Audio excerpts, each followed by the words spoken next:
Alberto, voy a leer para ti y para nuestros amigos las principales noticias.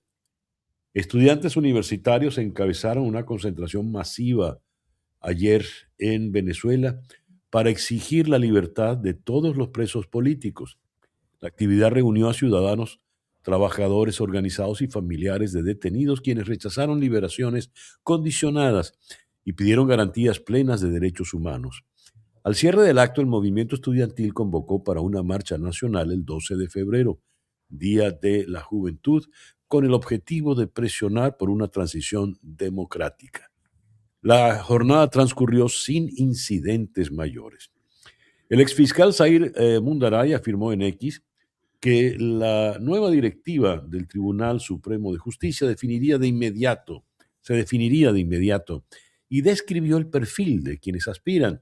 Señaló presuntos vínculos familiares de 3 magistrados con Cilia Flores y sostuvo que otros 10 magistrados estarían sancionados por Estados Unidos, aunque con reconocimientos oficiales internos. También mencionó situaciones similares entre los suplentes. Dice Mundarain que cuestionó si con esos perfiles es posible una reinstitucionalización del sistema judicial. Y mientras algunos excarcelados intentan recuperarse tras meses o años de detención preventiva, organizaciones denuncian que varios periodistas continúan detenidos en Venezuela. Entre los casos mencionados figura Marifé Lucía Guzmán Chacín, recluida en Anzoátegui, junto a Delvis Correa, Rory Branker, Pedro Urribari y Juan Pablo Guanipa. El gobierno de Estados Unidos trabajaría en una licencia general que permitiría a empresas producir petróleo y gas en Venezuela, según fuentes citadas por Reuters. La autorización de la OFAC habilitaría exploración y extracción de crudo y gas natural. El presidente colombiano Gustavo Petro se reunió con Donald Trump en un encuentro de tono cordial que duró cerca de 2 horas. Ambos valoraron positivamente la cita pese a las críticas pasadas. Petro relató que recibió una gorra con el lema Make America Great Again y bromeó con añadirle una S para aludir a todo el continente. La Cámara de Representantes aquí en Washington aprobó por 217 votos a 214 un plan para financiar la mayoría de las agencias federales hasta septiembre, lo que evitó un cierre parcial del gobierno. ¿Qué te parece todo esto, Alberto? Bueno, ¿por dónde empezamos? Digo, no, lo que digo, yo pensaba en la primera nota que tú decías, que creo que es algo muy interesante. Es decir, una cosa es lo que tiene como plan Marcos Rubio o lo que puede Sí, pensar y como idea, ¿no? Que lo ha dicho muy bien y que también lo dijo la embajadora. Y otra cosa es lo que pasa en las sociedades cuando se empiezan a abrir determinadas puertas. sí. Ahí, y me parece que la manifestación de los estudiantes es un ejemplo clarísimo.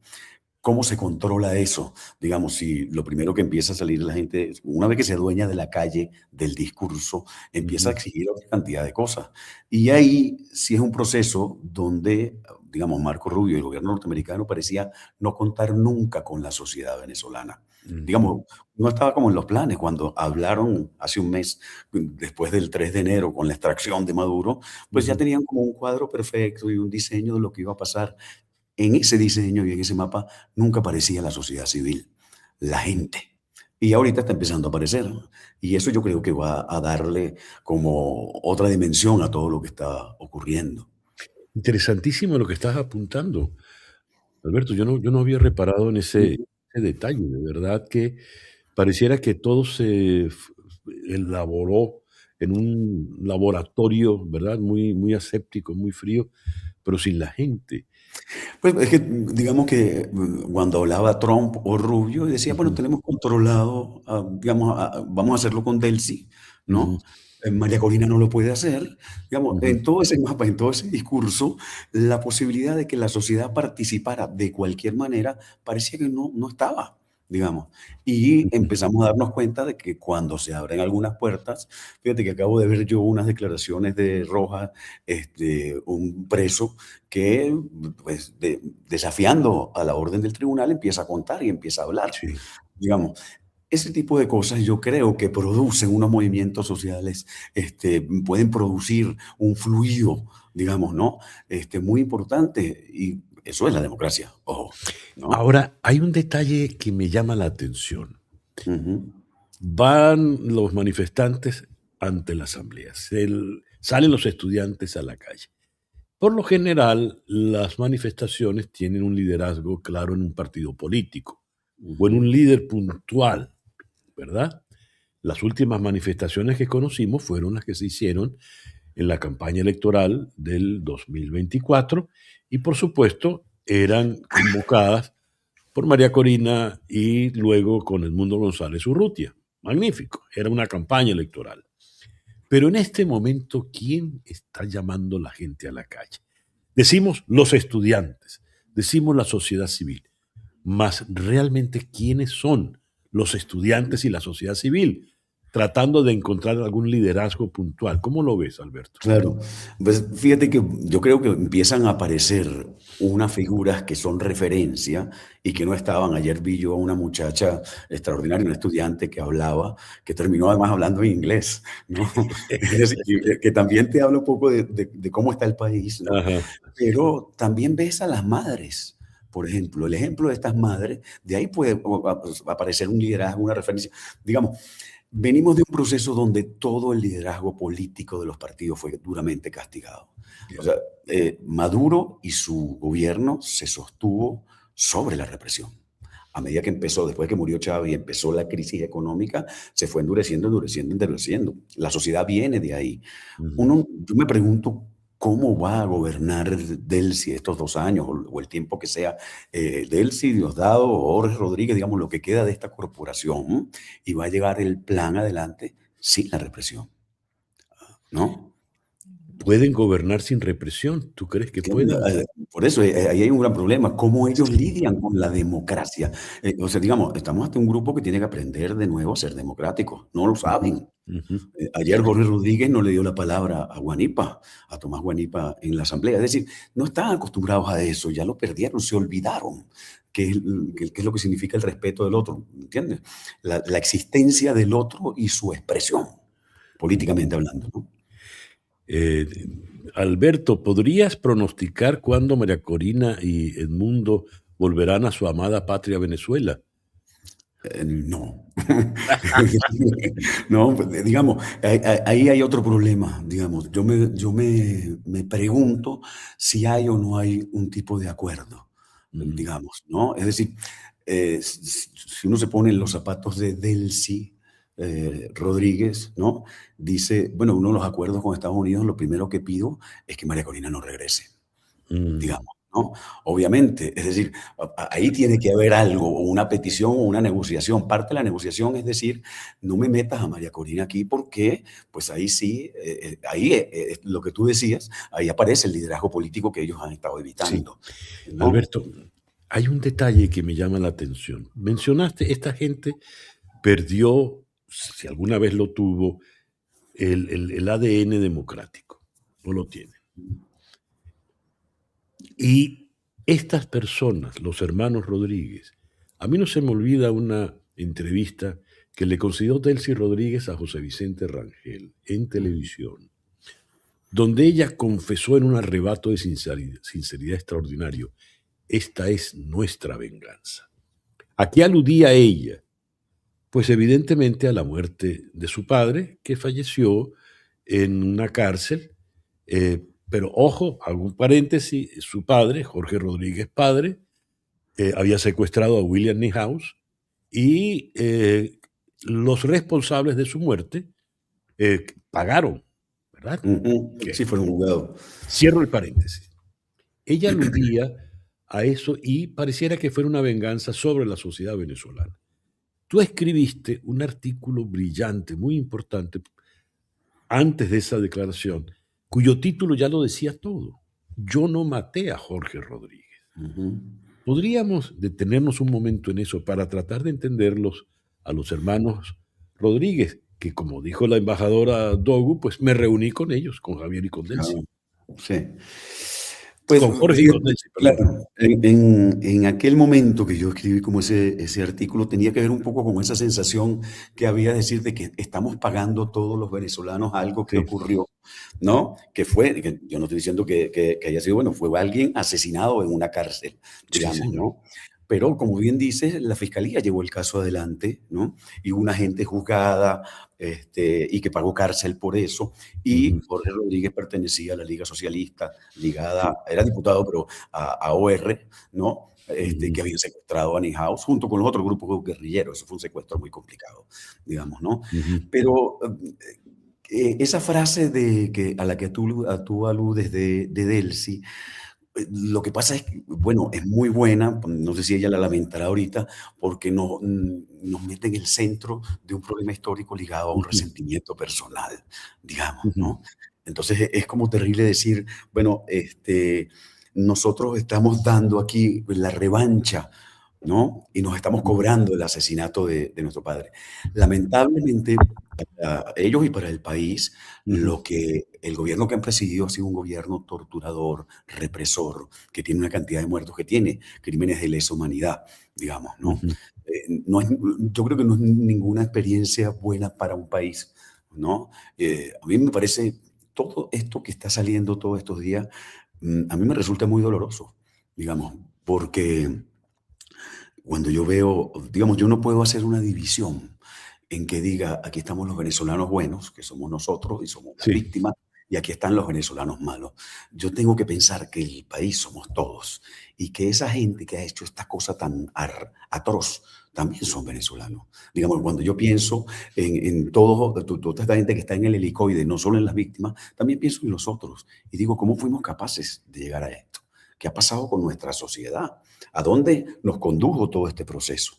Y ahí está un poco también esa raíz y ese tipo de discursos que yo creo que empujan un poco la historia en la que estamos.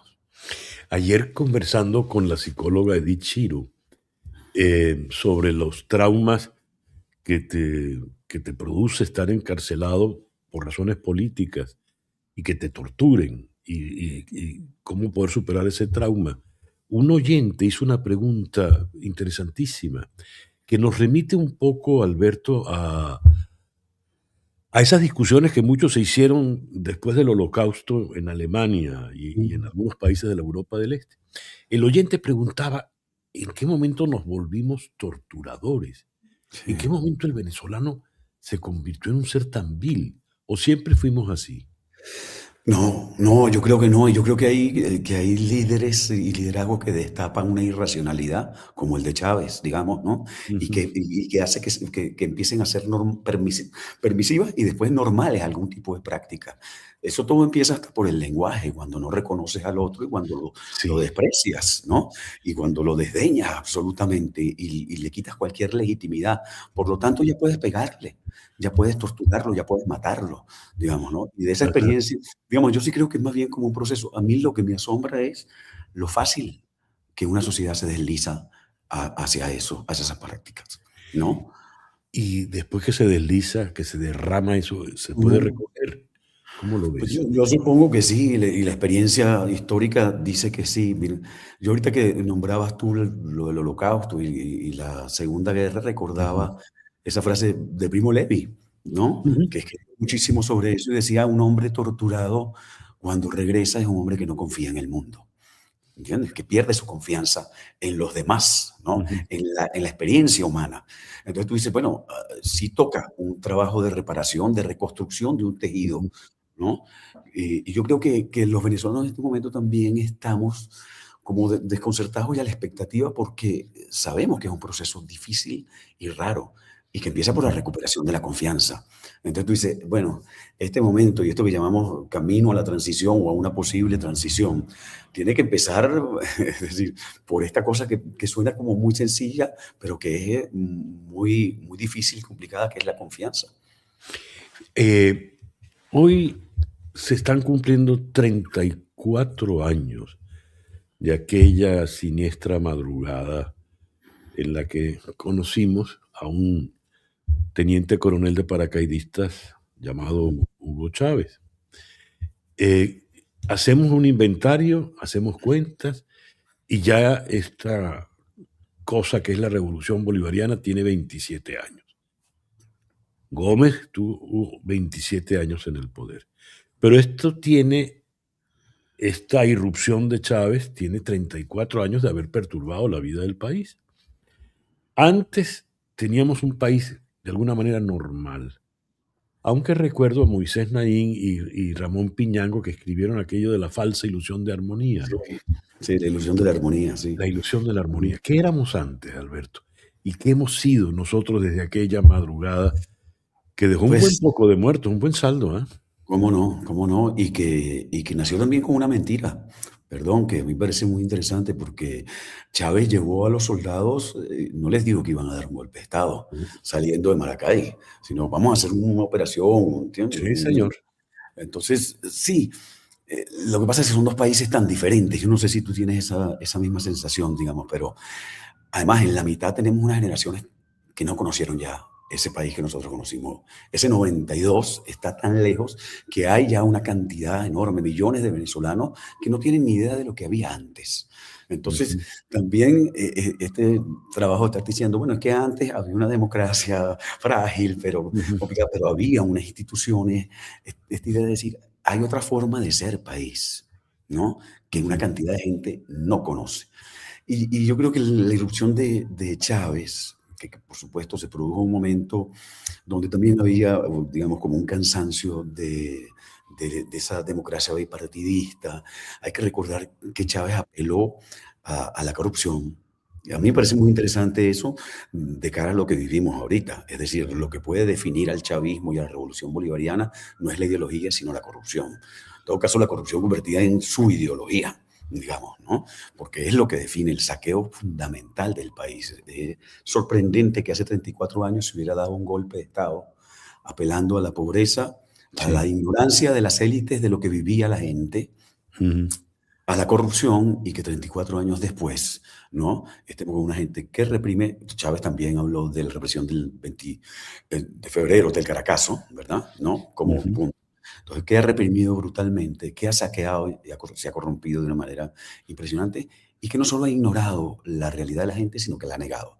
ujú. Porque no, se negó la miseria, se negó que había pobreza, se negó que había migraciones. Digamos, eh, eh, parece insólito que 34 años después estemos con una élite peor frente a la que reaccionó Chávez, digamos, y un país totalmente cambiado. ¿Cuántos países somos, Alberto? Porque dice, ese era otro país. Y hay una buena porción de venezolanos que nunca tuvieron noción de aquel país. Pero además de eso, en estos 27 años o en estos 34 años, hemos recibido tantas fracturas que somos como el mercurio, ¿no? Que se va multiplicando, ¿verdad? La lombriz esa que se va multiplicando. Porque somos el país que se quedó en el territorio venezolano, somos el país que se fue en la diáspora, que a su vez se ha multiplicado según el destino a donde vas. Sí, Somos el país que añora regresar o no añora regresar. Somos una cosa extraña. sí. Este, ¿Qué somos? ¿Cuántos países podemos ser nosotros? No, y oye, y yo sumaría a eso que estás diciendo también el tema de las generaciones, o sea, digamos, los que emigramos o los que Ujú, no, hemos vivido un exilio a estas edades somos distintos a los que salieron, ¿no? A los 20 años, ¿no? Y que sí, viven sus países de otra manera, igual que los que salieron por desesperación, los que han tenido que volver, la realidad socioeconómica, etcétera. Yo no, yo creo que sí, que habría que hacer un gran inventario. Me parece que adentro también quedan diferentes tipos, maneras de vivir el país. Hay una gente que está muy golpeada, que tiene una desesperanza absoluta, y hay ujú. otra gente que hace cosas maravillosas y que insiste. Ahí la gran pregunta es, ¿cómo hacer para volver a juntar y qué va a pasar cuando se junten todas las Venezuelas que existen? Digamos, ¿no? Ese sería un mosaico precioso. Quiero volver a reflexionar sobre la venganza y leo esto en el Pitazo. Una celda de 2 por 3 metros, cama de acero y correo diario. Un mes de reclusión de Maduro y Flores. Están presos desde hace un mes allá. Ujú. Y aquí este reportaje del Pitazo muestran la magra comida que reciben y eso, ¿no? Este, qué cosa, ¿no?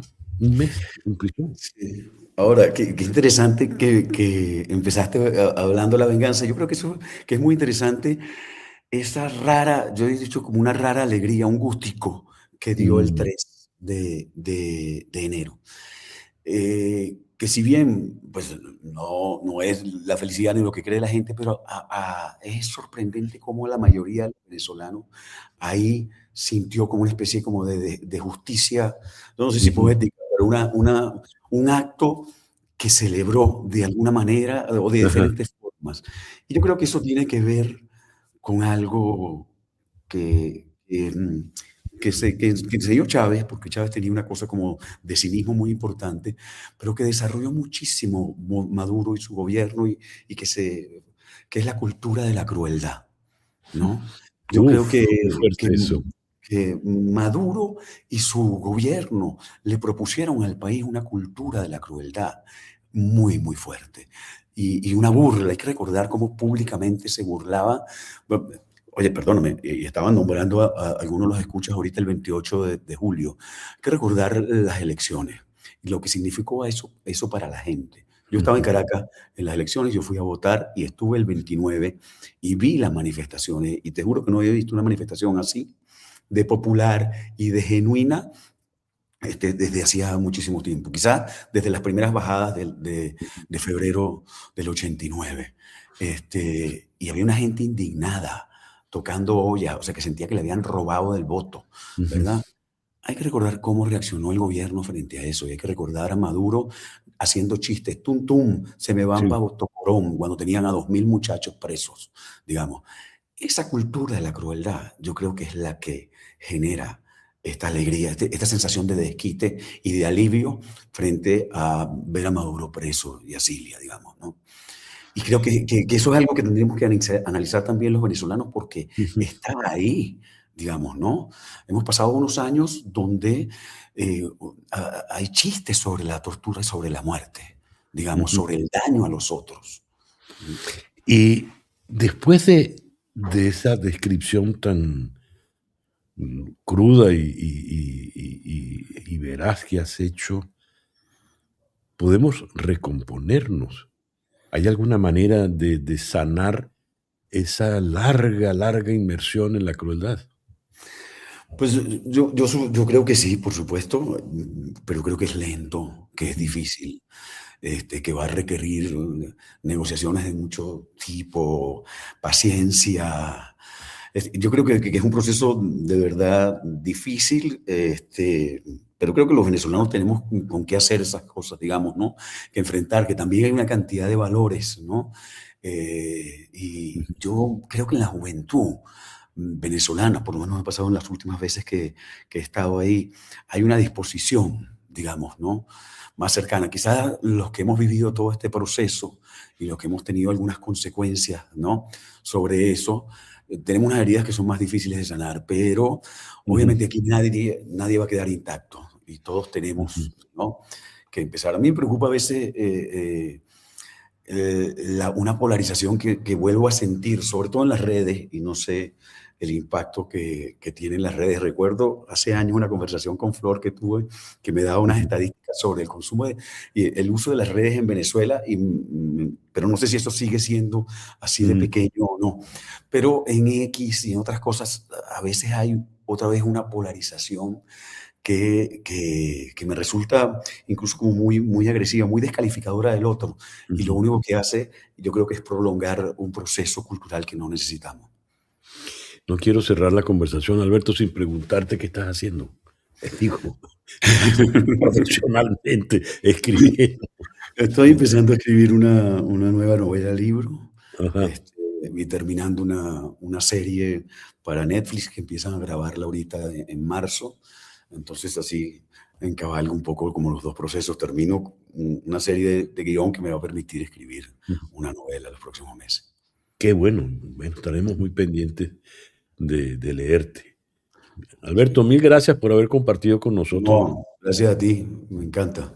una conversación muy, muy, muy interesante, de verdad. Gracias. Fuerte abrazo, Alberto. Abrazo, saludo. Alberto Barrera Tisca, desde Ciudad de México.